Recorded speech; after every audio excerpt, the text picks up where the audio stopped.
satisfied with it, so we'll see what happens. Iran wants to make a deal because they have no military left, essentially, and they want to make a deal, but I'm not satisfied with it. Why are you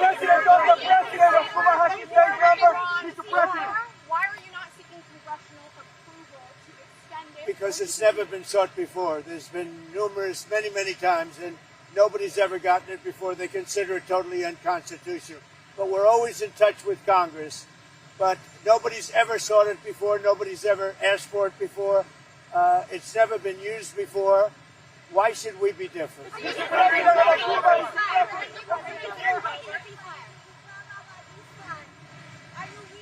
send anybody to Islamabad, your envoy?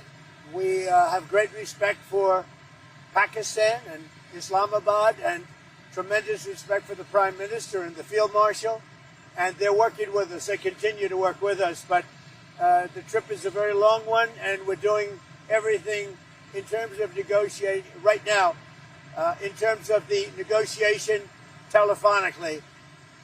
They've made strides, but I'm not sure if they ever get there. There's tremendous discord. They're having a tremendous problem getting along with each other in Iran. The leadership is very disjointed. It's got 2 to 3 groups, maybe 4, and it's a very disjointed leadership. And with that being said, they all want to make a deal, but they're all messed up.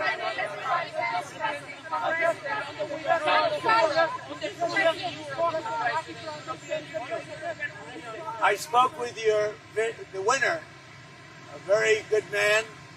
As you know, I was very strongly in favor of him in Iraq. And we had a long conversation yesterday. I congratulated him. He won, and with our help, he won, and we want him to do very well. And I told him that the United States is with him all the way. It was a great victory. The new head of Iraq is somebody that we support very strongly.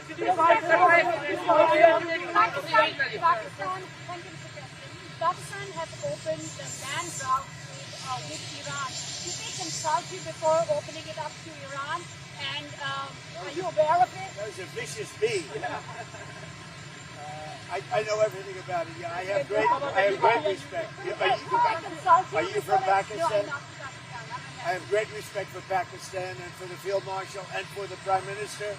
Yeah, I know that. On the European Union yesterday, you talked about Italy and the withdrawal of troops from Europe, from Italy and Spain. Can you clarify with your words? Well, I'm not happy with Italy, and I'm not happy with Spain. And they feel it's okay for Iran to have a nuclear weapon. Anybody that feels it's okay for Iran to have a nuclear weapon is not very smart. And it'll be a terrible thing in the future.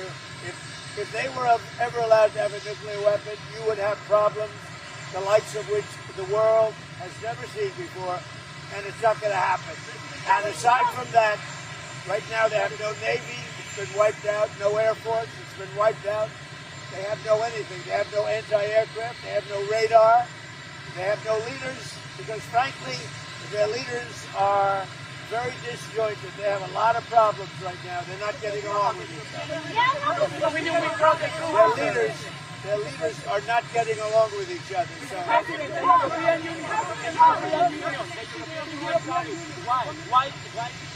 We raised the tariffs on cars coming in from the European Union because the European Union was not adhering to the trade deal we have. So based on that, now, when they build their plants, of which they're spending over $100 billion, all countries, not just the Union. And when those plants open, there won't be any tariffs. But we raised the tariffs because they were not, as usual, they were not adhering to the agreement that we have. We have a trade deal with the European Union. All right, you're listening to President Trump there outside the White House taking questions from reporters. He's on his way to Florida, but again, he stopped by to take some questions from reporters as they ask about the ongoing war with Iran. Let's listen in. They essentially have no military. Let me just tell you, the war powers. So many presidents, as you know, have gone and exceeded it. It's never been used. It's never been adhered to, and every other president considered it totally unconstitutional. and we agree with that.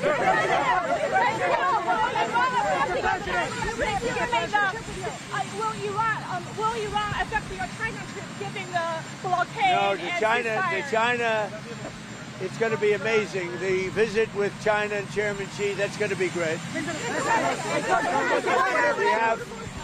We have the trip with China coming up, and I think it'll be an amazing event.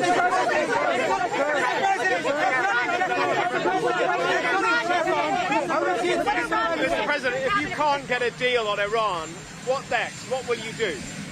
Well, right now we have negotiations going on. They're not getting there. They are very disjointed. They're extremely disjointed.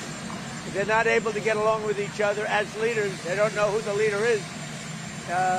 Their military has been defeated. If we left right now, it would take them 20 years to build back that country. But we're not satisfied at this moment. Are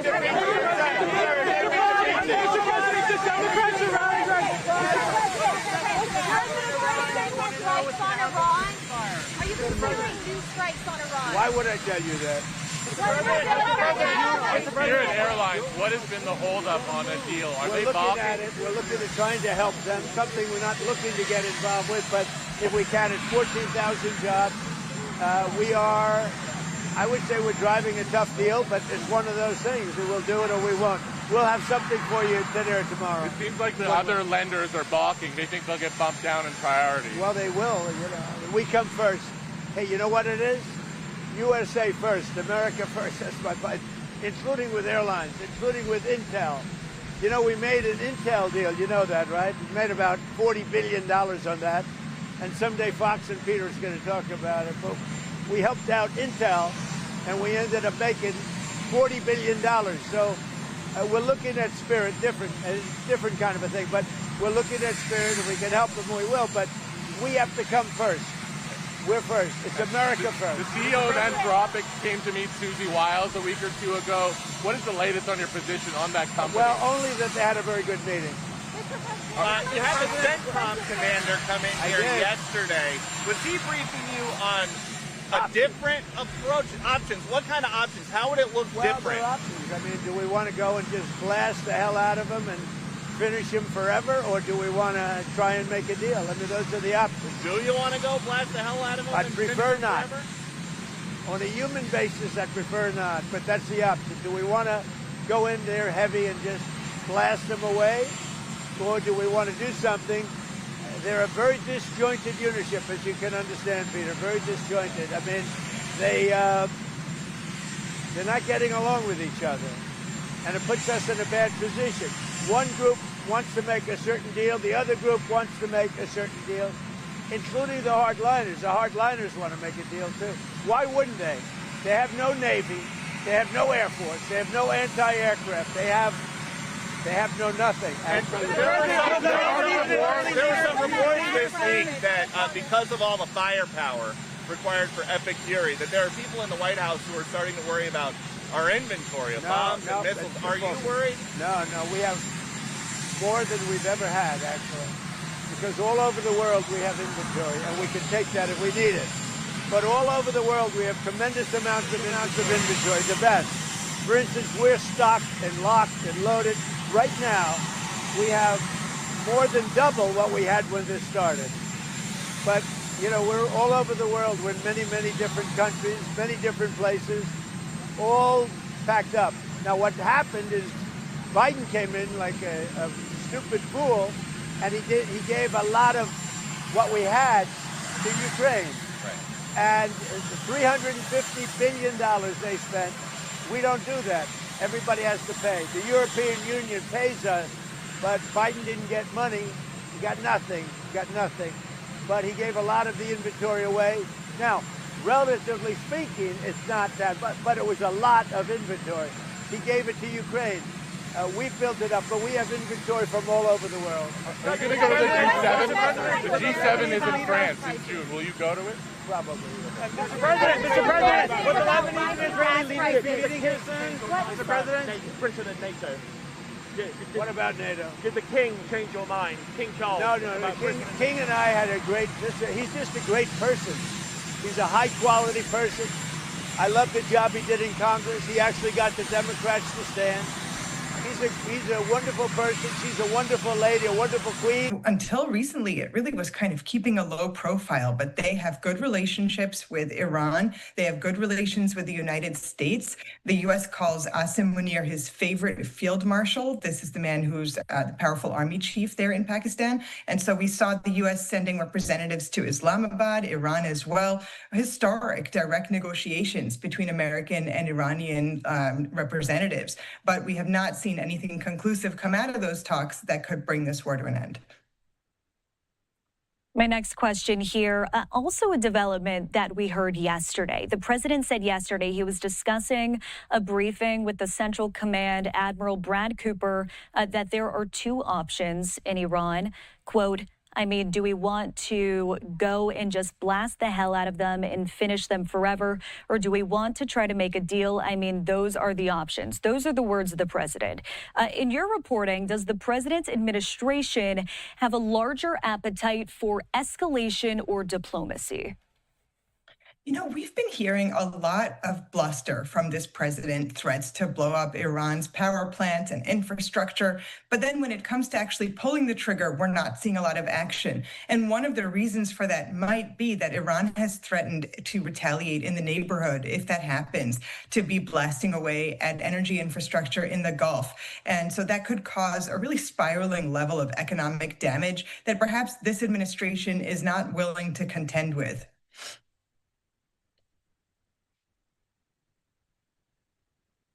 I want to pivot the conversation here now to talk about the War Powers Resolution. A lot developing on this topic as that 60-day deadline has passed. So the president has declared the war terminated. And under that rationale, right, he could avoid asking Congress for permission to continue a military campaign. What are lawmakers on both sides saying about this? Yeah, the War Powers Act and the way the War Powers resolution works is the president has to ask for congressional permission within 60 days of notifying them of military action. And so we did see that deadline come this week. But Democrats have also been pushing resolution after resolution to try to get the administration to stop the war. And we have seen largely Republicans voting against those resolutions. But this week, Republican Susan Collins of Maine crossed the aisle and voted with Democrats. And we're seeing some signs that some Republicans might be feeling that they want to do something similar. On the other hand, we saw Defense Secretary Pete Hegseth and Joint Chiefs Chair Dan Kane speaking to the House and Senate Armed Services Committees. They were making the case for the war. They said that the first official price tag on the war has come out. It's $25 billion. And we're hearing a new argument from the administration. The White House is saying that 60-day clock that I was telling you about, that is actually stopped because there is a fragile ceasefire between the U.S. and Iran in effect right now. And the administration is saying that means 60 days is not actually the real number and that they have more time to maneuver before they have to seek approval from Congress. Interesting details you share with us there. I do want to talk about the Strait and the latest there. The most